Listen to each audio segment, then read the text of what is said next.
Hi,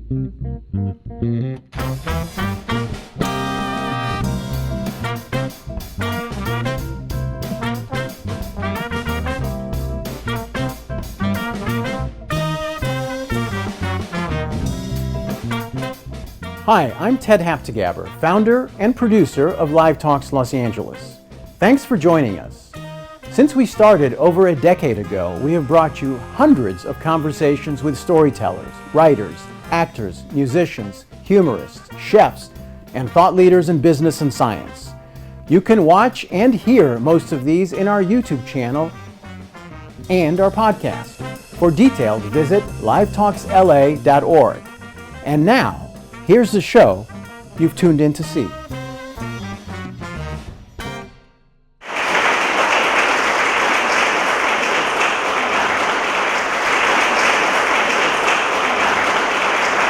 So I'd love to start with some of your background. When I've done talks like this in the past, I often dive right into the book, but you have essentially, I feel like, been made for this moment of writing this book and pushing forward the movement of infectious generosity. As you say, it started in your early days of TED, and it was called Radical Openness, and it led to this. Can you give us a little history of how did you get here? Well, I'm a media entrepreneur, I guess. I spent a while building a company in England, came to America, and that company did great for a while, allowed me to set up a foundation at one point. Then the dot-com bust hit. The company really got shellacked, and I didn't know what to do. I ended up falling in love with this conference, TED, and was able to buy it using the money that was in the foundation. So TED moved from being an annual conference, a business, to being a nonprofit. It turned out to be the most wonderful, fortuitous, serendipitous thing, because I've been able to spend the last 21 years as a volunteer at this nonprofit, trying to figure out how to let the magic that happens at TED out into the world. And it was really hard for a while, and then suddenly it got easy, thanks to the internet and the power of online video. And I mean, the amount of people that are drawn from in this book, it seems like all these particles were bringing you to this moment too, of how it came to being. I mean, you can never rerun history, right? Yeah. But certainly that's the story I tell myself, is that it is great things worked out this way. And all along the way, people, you meet magical people who are brave and who come with you and are willing to take the crazy risk, like the risk to give away talks in the first place for us. That was a big decision. Only happened because there was a great team there who said, you know what, we might lose the conference, but we might not. People may love having the talks out there on the internet, and we're a non-profit. We've got to do this anyway. You've got to share the knowledge. So we went for it, and it turned out to be the best thing ever. And that kind of thing happened again and again. Yeah, and even that growth from even to TEDx. I didn't realize until I read the book, understanding what TEDx really is all about. It seems like almost, I'd call it a franchisee of like, you get to bring that brand to other places that normally wouldn't have the aspect of having a large-scale TED conference. When we gave away the content, what we got back was much more. People all over the world suddenly knew about TED. So yeah, we adopted this philosophy of, wait a second, the connected age, if you give away the craziest thing you can think of, you may well be surprised at what happens next. And so we thought, what else could we give away? I know. How about our brand? People go, well, that's stupid. You can't give away your brand. But it worked out so well. So from one event a year, basically, TED moved to 3,000 events a year. 2,999 we didn't control. Other people did. They used TED with the X on it to mean locally organized. But even though there were a few embarrassing moments, mostly it was amazing. And so there are probably 60, 70,000 volunteers out there right now, sweating, feeling stress, putting on these TEDx events at their own financial risk. Just because, they've got the red brand and that makes it easier for them to do the event. What we get back from that is immeasurably greater, 25,000 videos a year, etc. And it's many of the best TED speakers, by the way, that all came through TEDx. Right, TEDx, yeah. Yeah, Brené Brown, TEDx speaker. Simon Sinek, TEDx speaker. So many others. So this was the sort of the proof point for me that in the internet age, the rules had changed, and that if you could figure out the right way to give away something that mattered to you, you just might be amazed at the consequence. And I've become convinced that this is a mantra that everyone can actually follow in this age. Certainly every company, every nonprofit, I think individuals, because one thing can go viral. You could put a picture on the internet, and if you chose it carefully, that thing might end up being seen by 1 million people and influencing them. So that just completely changes the rules of the game. And the question becomes, well, how do you make things go viral? Yeah, that's fantastic, that kind of energy that you're putting out there. You asked, in your book, you asked if generosity is even an idea, or it can be could it be a virtue or characteristic trait, but you're right. It's also a giant glittering idea, and arguably the best idea humans have ever embraced. It's the idea that we should make efforts on behalf of others, not just ourselves. So I think it's that strength you even brought to, that's what I was drawing out, was those connections you started to make at TED, where it's that energy you bring off into the world from going from a few conferences to 25,000 of what you can do, what impact someone can have. Yeah, so let's think about this word for a minute, generosity, because honestly to me, it's kind of a boring word. Like I associate it with Sunday school and church and annoying pleas by charities trying to raise money. So how on earth can you say, well, it's actually humanity's superpower and the best idea we've ever had? Well, the thing is that our ability to cooperate is a superpower. It's what has given this weird species of ape the ability to spread out across the planet. We learn to hunt together, to build things together, and look at the world now.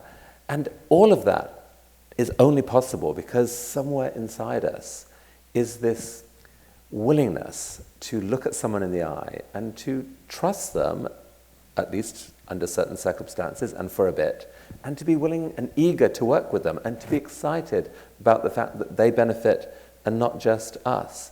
These are very, very weird feelings, but they are real and they're profound and they're in every human, except for a few psychopaths. But honestly, really, they're in every human. And so what can we build on that?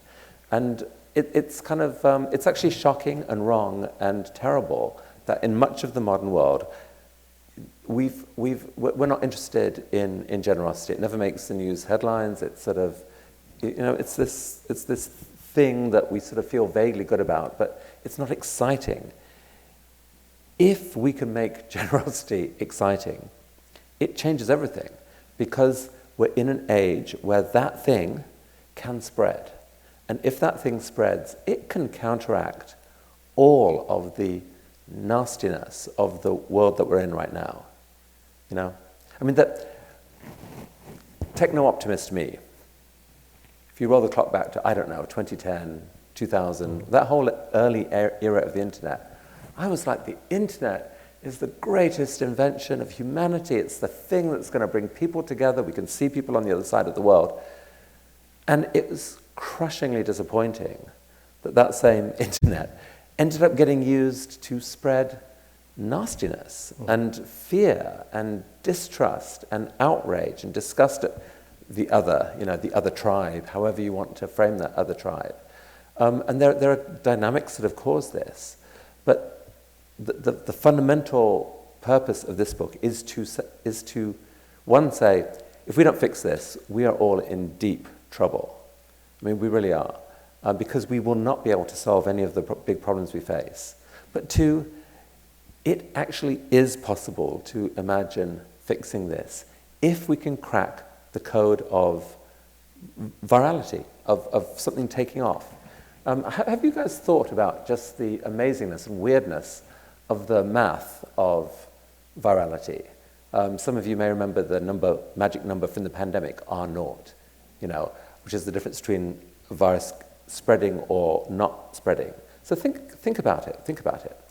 If 10 people are excited by something and they tell 9 other people about it, well, that's more people, and if they tell 9 others, that's still more. But this thing will peter out by the time you get to about 100 people in total knowing about it.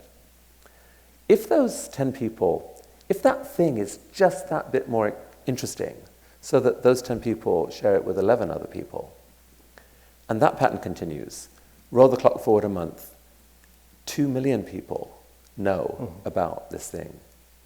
So this is amazing. This is truly amazing. This goes against every instinct we have. People who are trying to do good in the world, we all have this thing in our minds. If I want to get 30% better, then I have to try 30% harder, or I have to spend 30% more money. It doesn't work like that incrementally. There are tipping points. If you can find a tipping point, the impact isn't 30% more. It's potentially 300,000% more, like orders of magnitude.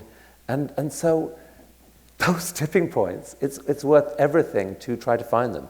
And what's been amazing, Irwin, is that digging into what's actually happening online today and looking a bit under the radar, there are dozens and dozens and dozens of stories of people who have figured this out.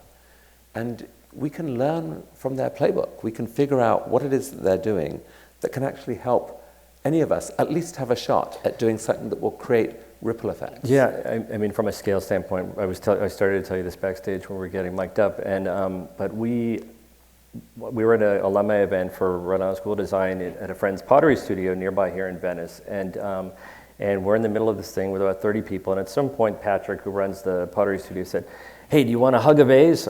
Which I didn't know what he meant.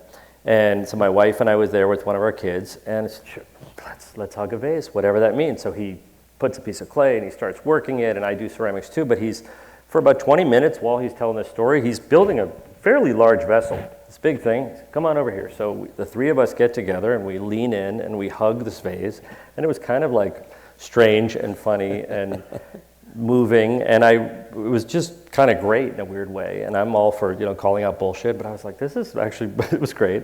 And then later, people start sending me these videos. And as anyone, do you know what I'm talking about at this moment? These hug videos. So if it's got 30 million views of people hugging these vases, and I think it was the aspect of it's someone crafting something in front of you. It's a communal activity. It's on all these feel-good kind of Instagram things. And he's a really good guy who just does these things with people and teaches and stuff. But it was this moment of scale that so many people around the world have sent me these videos of us hugging a vase and other people because it made them feel good about who they were and connectedness. So it was the simplest thing that in a million years I wouldn't have, and it wasn't that he wanted to be viral. He runs this like little pottery studio that, he knows his local people. So I've watched, you speak a lot in the book about scale and how scale is so important. I found, we're going to get into some of these things, of the impact you can make can be very small, because I think for this crowd and for people in their daily lives, the question is, how can I apply generosity? What can I do? How can I make a difference? It does matter. It's not just I'm Bill and Melinda Gates or the former, or I'm giving money at McKinsey and other people who can do huge things in the world. What are the smaller things? Because you really talk about scale, and that's that scaling up of how you make a big impact. Yeah, I mean, we're in an age where literally anyone might make a huge difference. And it can be not just the act in itself, but the sharing of it. There's a rainstorm like today, someone notices someone on the side of the road, they get out of their car and give them an umbrella and then get back in the car. Simple act of human kindness. Has happened many times, that kind of thing. But when it happened in DC in 2022, someone happened to film that act.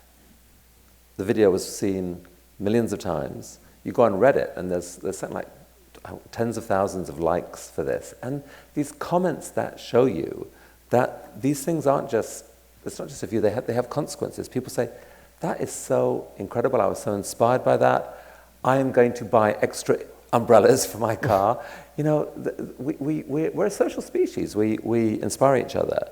And to be in this moment when things can spread like that, I find very exciting, because it does mean that it's a great leveler in many ways, because money, sure, you can spend it, but someone who's super creative or super courageous, or find some other way just to unlock and show human emotion, like hugging a ceramic vase, whatever, that might be the thing that somehow takes off and inspires others. That's pretty cool.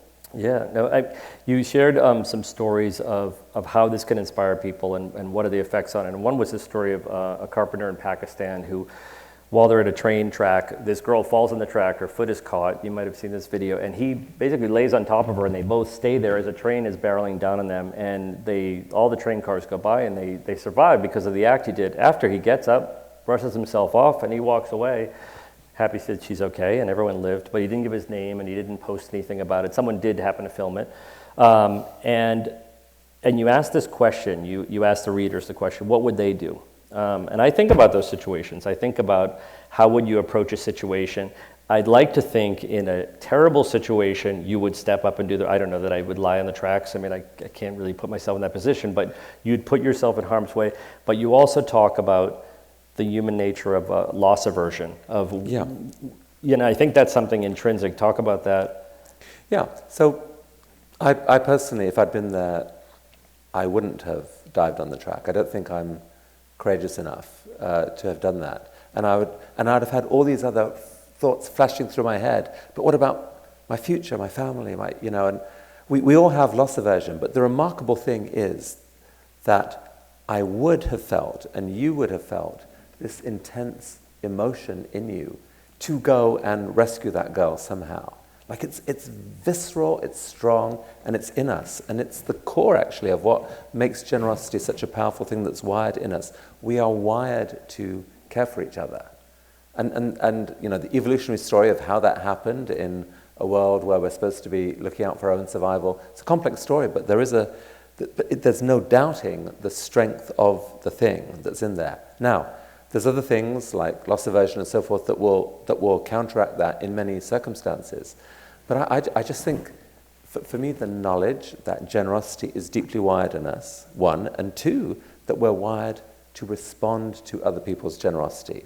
It's those two biological things that make the possibility of ripple effects of generosity so understandable. It's understandable why that takes off. We're literally wired to do this. Well, generosity and unselfishness, because you talk about that. There's a great quote from Steven Pinker who says, "All you need is the reality that an organism can confer a large benefit to another at a small cost to himself, that these roles can reverse and that the members of an intelligent social species can take advantage of these asymmetries." And it's that idea of whether it's, I'm going to pay it forward today because it'll probably come back to me. It's karma, I'm going to do the right thing. I think some of that is wired in us as well, if we step back and think about it. It is, and the key quote, I think, in that word in that quote is the word asymmetry. Mm-hmm. Generosity is deeply asymmetric. What do I mean by that?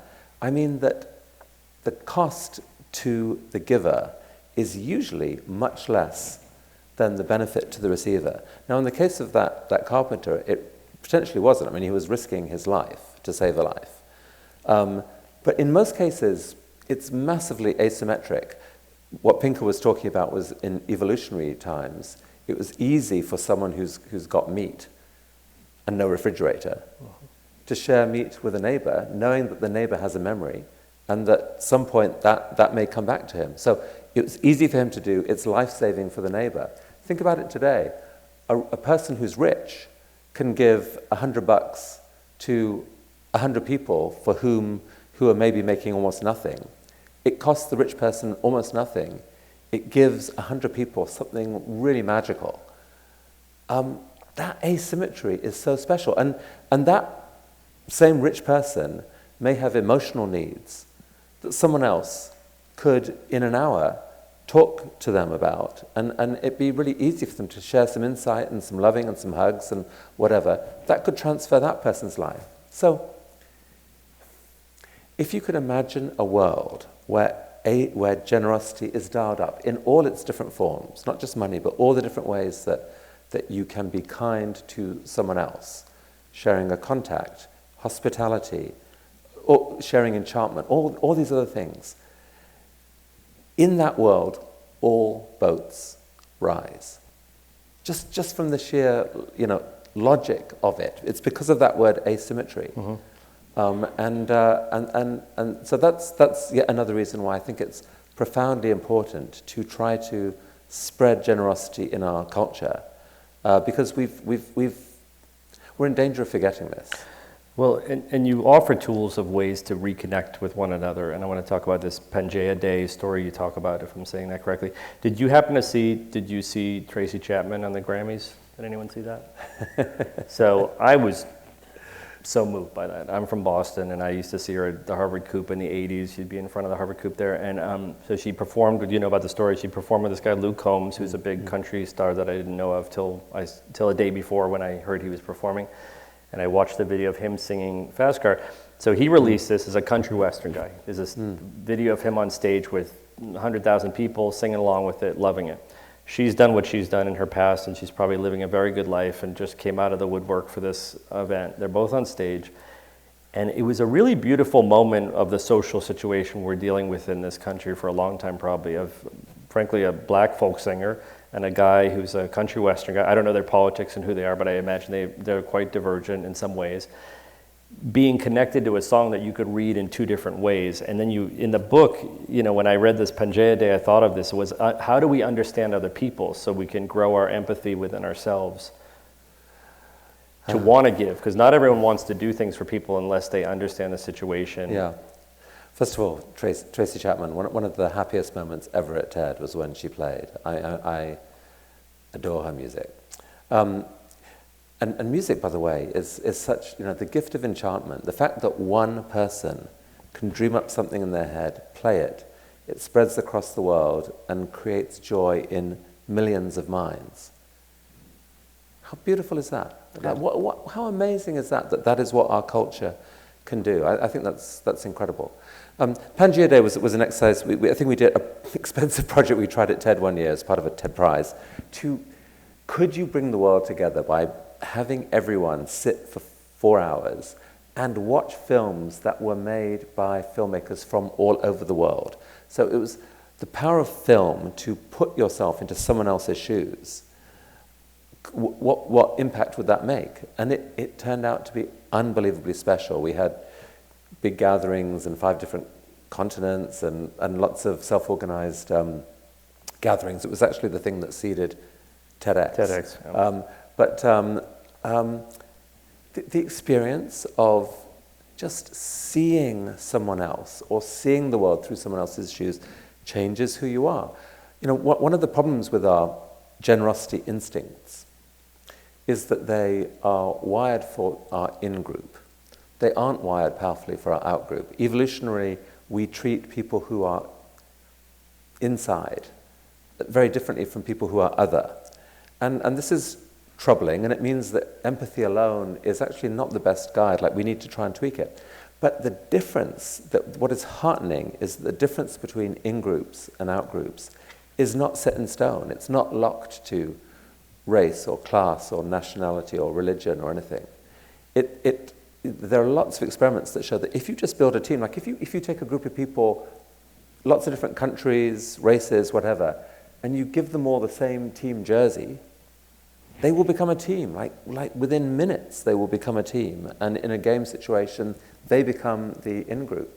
And so, you know, it's easily possible. This is why I got so excited about the internet, was because in principle, it's a way where you can see people, you can build relationships with people wherever they are in the world and turn what was other into us. I still think that is possible to do, and I think it's a form of generosity that could be really profound, is people who are willing to figure that out. Yeah, well, actually, that leads right into this. There's a part in the idea of building bridges and connections, and there was a few stories in this that were of people reaching across the aisle in a way. There's 2 stories in particular. Maybe talk about this, of this idea of going to an extreme of talking to someone you'd never speak to, perhaps, and what do you learn from that, and how do you understand the other? So I would say, I don't know if you agree with this, but the world right now is so divided that I think one of the most important forms of generosity is to think of bridging, which is what do we do about that? Can you bridge that divide in some way? And yes, some people have the courage to do that. So I tell the story of Daryl Davis, who is an African-American musician, was puzzled by the fact that some people seemed to dislike him just for the color of his skin, thought he'd find out about it. reached out to the local leader of the Ku Klux Klan and invited him to a meeting. He didn't know he was black. When He showed didn't. up. No, Yeah, he he didn't. just thought, what's up? They had an extremely tense meeting, but they survived it, and they met again, and they listened to each other. They formed a weird kind of friendship. Darrell Davis actually went to KKK rallies. But to cut a long story short, eventually this KKK member left, and dozens more followed as a result of this man's courage. And here's what for me is the sort of the media guy looking at this is mad, is that this story was picked up by CNN and other news outlets, shared with millions of people around the world. Why? I think because of his courage. I mean, so courage is one of the big catalysts of what can help something spread and go viral, what can help goodness go spread. If we can be bolder, braver, all bets are off as to where that goes. And so as a result of one man's courage, millions of people around the world got to discover that there is this thing that you can do, bridging. Really, it's so hard in the current environment, because if you stick your head above the parapet now online and try and say anything that shows any respect to the people in your tribe don't like, you can get your head blown off. And so it's supremely hard to do, and I think it's supremely important to do, because at some point, we are all members of the same human race. We're all inhabiting the same planet. We have to figure this out. Mm-hmm. I thought, I'm from a generation similar enough to your generation that it's this idea of reflecting and how we consume things and the speed at which we consume things. And we remember an era where you suddenly were required to answer an email within a few days, and that was within a day, and now it's, I'm sure for a long time it's if you get an email and don't respond in 2 minutes, there's some issue with the email. And you talk about this idea, how to reflect on things, and you talk about the lizard brain, that kind of fast results we want and how we are as a people. But let's talk about this reflection. It comes up a lot in your book, but I think it's an important thing that I've noticed at this point in my life, that I like to take a moment and take a beat, take something in before I respond right away. But so much of what's going on in the world are these quick answers to things that could lead to disastrous results at times. Yeah, so this is my belief about what has gone wrong with social media, is that social media has failed to, when it was designed, it failed to take into account the fact that humans are not just one thing. We're a multitude of people, identities in here. And the two identities that matter most, I think, are what Danny Kahneman, the psychologist, would call our System 1 and System 2 thinking. System 1 is thinking fast, instinctive thinking. I call it sometimes our lizard brain. It's not all bad. Lizards are cool, and they have joy and excitement and whatever. Good for driving. But they're not reflective.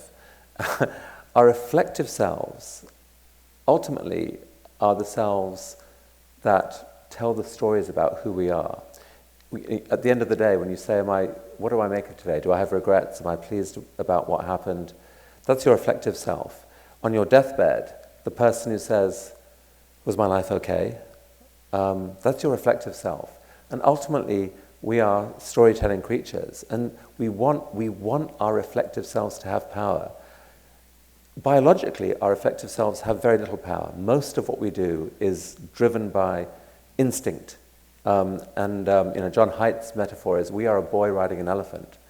And the boy has very little power, but can, with skill, learn to just nudge the elephant, flick it, and turn it. And so much of life is, I wish this was at the heart of education. It's almost the single most important thing I think kids, all of us should know, is that your journey in life, your success in life, your happiness in life is going to depend on the extent to which you can figure out how to empower your reflective self over your lizard brain. And we do it, think of all the battles we have over diet or working out or procrastination. These are all lizard brain, no, I don't want to be doing that, to reflect yourself. So online, the social media platforms were basically done to maximize attention. And I think the justification was, look, it's user choice. If a user clicks on something and likes something, that means that they want it. And so we're all humans, we're all good. what can go wrong? Well, what can go wrong is that the clicking self is the lizard brain. And so if your algorithms optimize for maximum clicks, what you're doing is you're turning us all into lizards. And that's what's happened. We've become angry lizards spitting at each other across impossible divides, and it's a complete tragedy. So the core antidote to that is to give power to our reflective self. And there's lots of ways of doing it. You know, the way mothers do it is that they say to their kids, stop, count to 10, count to 10, breathe. Instinctive anger goes away and you can start to be sensible. Online platforms should have think breaks. You know, we doom scroll, we doom scroll, we doom scroll. You know, it's like, give yourself a break after a bit. And, you know, ask, is this really what I want to be doing? Curiosity is a break. You know, if you can ask someone a question, that engages the reflective self. So, and in our own planning of our online time, we can actually outwit the algorithms, if you like, and actually train the algorithms by carefully choosing who we follow and by taking a reflective effort to respond to the good stuff, not just the stuff that, you know, like if you see someone who's really worked hard to share something beautiful online, it's so much harder for them to get likes and clicks and support and so forth. Give it to them. They've been generous to you. Be generous to them back. And if we can collectively figure out how to do that, I think we can direct the way that this war is going on how social media is. There's so much good stuff online. There really is lots. It's not all bad. There's lots and lots of absolutely beautiful things on the internet. But we're just slightly losing the battle against the ugly. We need to get smarter, and we need to reflect, and we need to outwit it. Yeah, I mean, one thing we can all do in this room is it's the sharing. We're all capable of sharing knowledge and the generosity of how we share things. And there's this beautiful quote I want to read from the book. One of the most beautiful things, quote, one of the most beautiful things about sharing knowledge is that even after you've given it away, you still own the knowledge yourself. And you have a lovely quote that follows from Thomas Jefferson: "He who lights his candle at mine receives light without darkening me." I think I thought when I looked at the book, it's going to be a book about financial ways to, and there's plenty of that in there. There's discussions about ways you could help financially. But for a lot of us, a lot of creative people, I'm imagining some in the crowd, a lot of it's about giving your time, giving lessons, teaching. What could you do to help people? And I find there are communities that do a lot of that on Instagram and other places that want to share those stories. Yeah. I mean, it all starts with a generous mindset. I'd love to actually try and experiment this is with perfect people timing. here. Since you guys were brave enough to brave the rain, and you know, I can risk some things here with this intimate audience that I might not. Oh, I've never done anywhere else. So I want to try this. I'd like you to find someone around you who you actually don't know. We may need the house lights up here in a little minute. So find someone who you don't know. Can you do that? You're going to just pair up to just one-on-one. Or pretend you don't know them, I think. Pretend you don't. Yeah. Okay. So you don't have to change seats. So here's what we're going to do. First of all, I just want you to take a moment in your own mind. Think of one thing that you're just deeply grateful for. Just one thing. Hold that thing. Okay, now, what I'd like you to do is to turn to the person who you've just met and just look them in the eyes. It's only going to be for 20 seconds, but it will feel like frickin' eternity. but just look at them, look at each other. Go.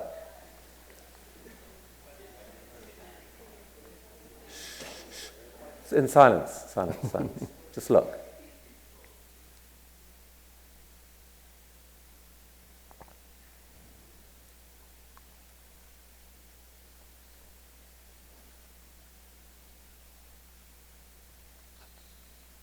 Okay, still looking at each other.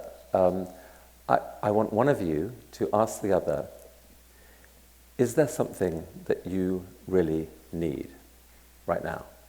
And the other can the answer can be a personal thing, or it doesn't have to be personal, it could be something else in your life, business, whatever. But just think about but personal is good, actually. Is there something that you need right now? So go ahead and ask and get the answer.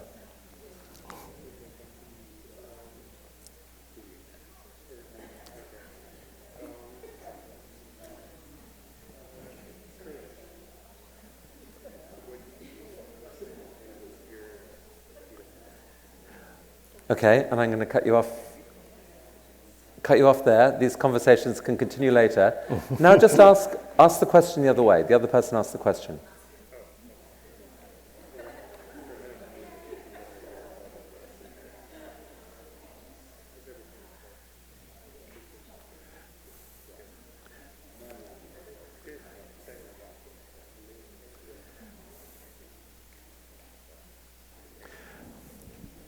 Okay, that's it for now. Hold that. Hold that for now. After this is over, just possibly, I think in most cases you guys will never talk to each other or see each other again. But if you feel like a conversation just started, or either of you feels like you might be able to offer something for the other person's need, have that conversation after we're done here. And if anything happens from it, I would like you to email me. My email is chris@ted.com.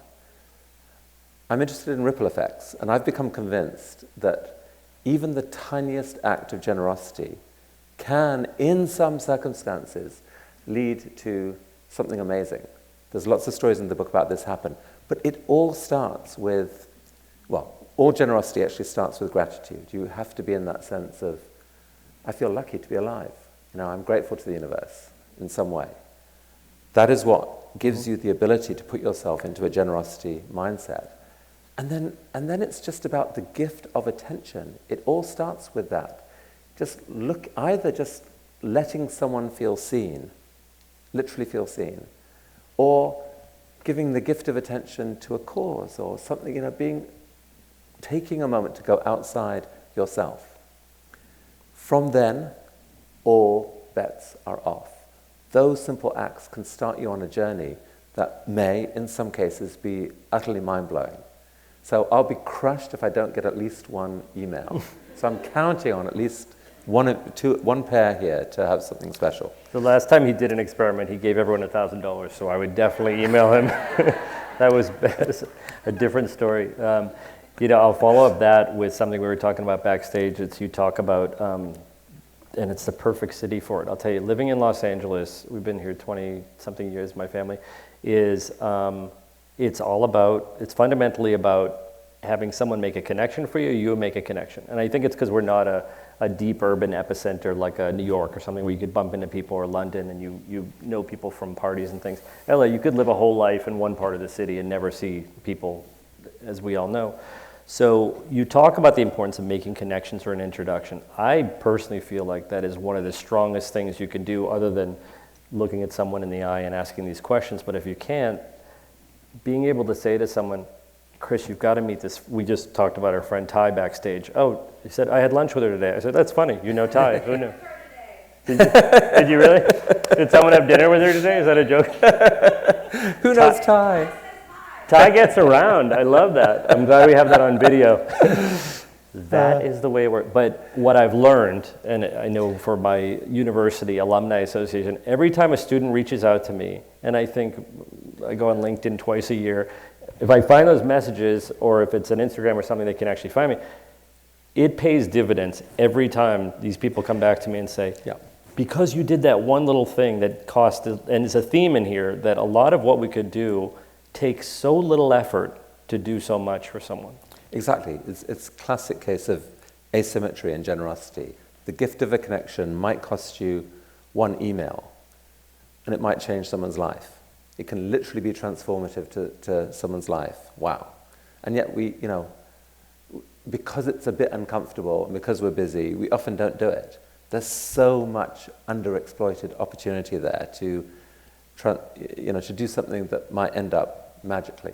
You write about the reality that bad is stronger than good. The immediacy of bad things happening, the impact of memories always seem to stay with us, versus the good things that happen, and sometimes incrementally things are getting better, but you don't stop to look at that. You only think about those things, whether it's the politics or weight loss or all these kind of things. But what can we do to elevate the good? I mean, the first thing is just to know that is part of our psychology. It's a known part of our psychology that we are more drawn to what is dark. We pay more attention to what is bad. There are evolutionary reasons why that happened. Just knowing that fact gives you, and naming it, gives you a tool to defend against it. You know, you feel something, you hear about something bad happening in the news, you know, you can go, oh my God, that's so bad. Or you go, are you sure that that's the case? Or is that just human psychology being exploited here? You know, is that the reason you put that headline up there? You're just trying to get my attention? You know, because when you actually look at the data, the news is mostly good. Even in a horrible year of the moment, the news is mostly good. One factoid. Yesterday, however many bombs went off and 100 people died here or whatever, 20,000 kids' lives were saved yesterday, compared with just 3 decades ago, by the heroic work of thousands of public health heroes, medical workers who've cracked all these diseases and done all these things. Every day, 20,000 children are alive today. If you go around with, if that was the daily headline, 20,000 kids alive, you know, you saw pictures of them, there's their mother crying with joy. You know, if that was what we saw, we would feel differently about the world and about ourselves. And yet that is actually the truth about the world. So the understanding that there are legitimate reasons why all of the news we get leans dark is really important. It's the first tool to dealing with it. Yeah. Have you seen How to Get Ahead in Advertising? You sounded like you've seen that movie from 20 years ago. How to Get Ahead in Advertising. Okay, Yeah, right, you've seen right. that movie with the head on this head keeps growing, but it's all about if no one's seen it here. But it's about finding those headlines and why they're written a certain way to get reactions out of people. So I'll end with a great quote, and we'll switch to questions here. Towards the end of the book, you write an important message. There's a beautiful, virtuous cycle we can collectively unlock here. Greater generosity could enable bolder, more exciting visions for change, which could in turn inspire more generosity. And in our connected world, the ripple effects from these acts can travel far and wide. So I think that's a great way to bring this to a close of what's in the book. So I'm going to go through some of these questions that were sent in, and then we'll take a few here in the audience. First question says, the pandemic seemed to very successfully bring out amazing examples of generosity from strangers, between neighbors that didn't really know each other and such.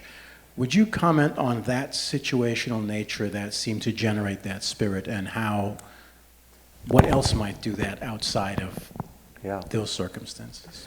I mean, it's well documented. It's a group psychology effect that when we feel in danger, we pull together.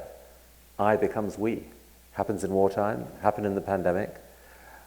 You know, if we knew that an alien spaceship was heading our way to destroy Earth, we would bind together. So we don't want that to happen. Can we use the fear, the justified fear of the current moment to instill that spirit? I hope we can. I think there are some signs that the pendulum's swinging. I think so many people are sick to death of how angry we've let ourselves become, to the point where it genuinely is an existential threat. And so we need to use that to say, stop it, you know, and to look at each other and say, we can find better versions of ourselves to combat this. Next question asks, have you given any thought to how the concept of generosity can help us in how we disagree with people? And by that I mean, I find that we typically disagree with somebody before we even give them a second to hear them out. Yeah. And I feel that the generosity of listening to somebody might help. 100%. May not convince a change of an opinion, but certainly better than demonizing or canceling somebody just for saying something or having an opinion. Yes, 100%. I mean, this whole generosity, I use the summary term bridging, but it starts with listening with respect. That is a gift to do that, to really listen to someone, and good things can flow from it. It's hard to do in the current moment, but it's a gift that we should practice. We assume bad intentions in people. It's not always right to assume that someone's completely pure, but we should at least give people a chance. We should at least look for the possibility of good intentions. My mother told me repeatedly something that was so powerful and hasn't got out of my head ever, which is that you cannot judge someone until you know their story. And when you truly know their story, you will not want to judge them. Next question is, I believe that we inherently look out for ourselves and put ourselves first. We are a selfish being. Various constructs like church and other religious organizations, certain schools and cultural organizations try to teach lessons in giving. I feel we were born generous as young kids, and as we start growing into teenagers, that lessens some. Is there any study or science that corroborates that theory? I don't think so, actually. I've become persuaded that generosity is wired deeply into all of us. It's certainly evident in kids. What happens as we grow up depends so much basically on cultural things. It's what is made visible. I do worry that the letting go of religion without replacing it with anything, is dangerous, because I don't know that it's true that selfishness is more powerful, but I think that there's a battle there, and that what we pay attention to really matters. We've forgotten that paying attention to the generosity that is inside us is actually joyful and, in the connected era, beneficial. And so that, honestly, that the person who lives a journey of selfishness may get some short-term gains, but they're going to have a sad, short, lonely life. The person who commits to a journey of generosity may give up something short-term. They will find meaning and happiness and friendships and relationships and magic in their lives. So it is the only pathway to a satisfying life. I mean, there's metrics to this too. There's one of the stories he shares in the book that a large amount of money was given out by an organization, and as these people were each given randomly, or chosen people, I should say, $10,000 each to give to anything they wanted to do, including they could have kept it themselves. The charts that he shares of these graphs of the people who actually gave that money and did something with it were vastly greater as far as a happiness scale to the people who kept it to pay bills or something. So it was this first time that there was a correlation showing being generous actually makes you feel pretty good when you do things like that. Yeah. Final question from those submitted, and then I'll come to you guys in the audience. This one comes from somebody who says, I've had 3 Kickstarter campaigns where 75% of the proceeds came from people I did not know at all. Would you please comment on GoFundMe, Patreon, Kickstarter vis-a-vis generosity? I mean, I think they're amazing tools. It is amazing that can happen. The reason why they got money from strangers, I would imagine, was that a story was told and a need was communicated in a human way, and someone thought, wow, I get that. I get why that's a need. I could do something about that.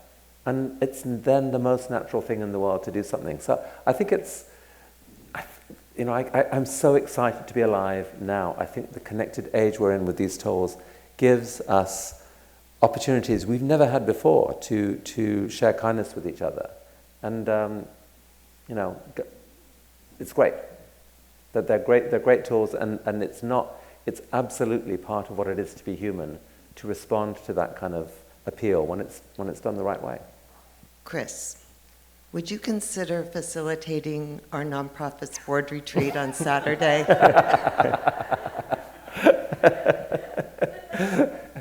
I would love to give you all of the love and knowledge that I have. He's provided the tools in the form of many books you can bring to that event.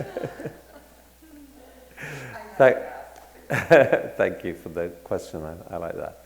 I wish I was still here. I wish I wasn't leaving at 6 o'clock tomorrow morning. Question for you is, of all the people you've interviewed, who has surprised you the most?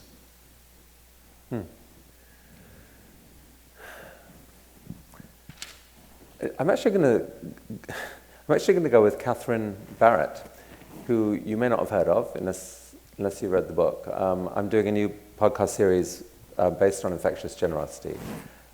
She's an Australian in her 60s. She's an anti-ageism campaigner. During the pandemic, she was feeling miserable like everyone else, just locked up. You know, she noticed an act of kindness by a stranger who dropped a box of tissues in the building and offered to share for anyone, I guess, who needed a cry. She was really moved by it, took a picture of it, and she thought, wait a sec, not just the virus can spread. She created a Facebook group called Kindness Pandemic. She went to bed, and in the morning, the 6 friends who she'd started with this, somehow 2,000 people had joined this group.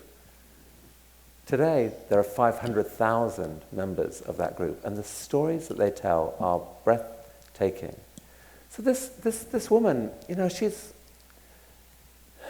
spent her whole life, you know, just battling it out on a cause that she cared about. But she found a way to share something that came from a deep personal place. And the way that she told her story, I mean, it really moved me. And I just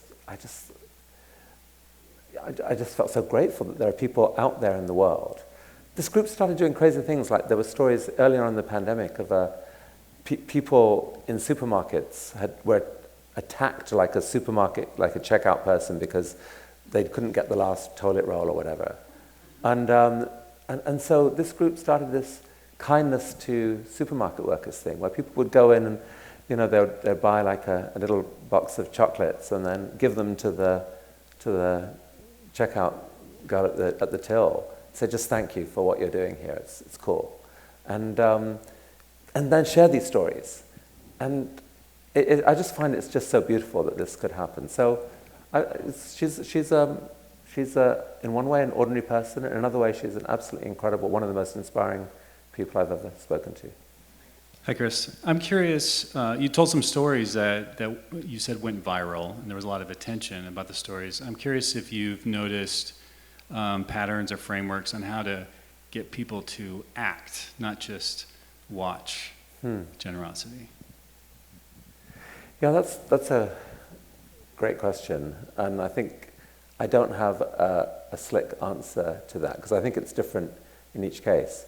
You know, you look at something like the Ice Bucket Challenge, you know, which went viral because each person had to nominate 3 other people to dump a bucket of ice on them, and it was all in support of a charity. And so the action was pretty clear on this, that you were meant to write a check, and they did end up raising a lot of money for ALS in that instance. You know, I think some acts, some things that go viral do involve just someone sending like a message of encouragement to someone, or a GoFundMe or whatever like that. But I think that's a really important question to figure out what to do, because a lot of the things that can go viral are, you know, that they surprise even the person who started it. So I think that's just an important skill that we need to think about. In the case of the thing I know best, TED, the main thing we want is people just to share. You know, ideas we're spreading. If you like this talk, please send a link to it to someone else, and that action is enough. The actual impact of the ideas later on is different in every case, and who knows and who can measure. Okay, we have time for 2 more questions. And I actually want to, I'm going to claim the last one of those. I want to ask you guys a question, so go. Hi, Chris. It's lovely to see you. I don't know if you remember me, but I'm Kelly, Susan's friend.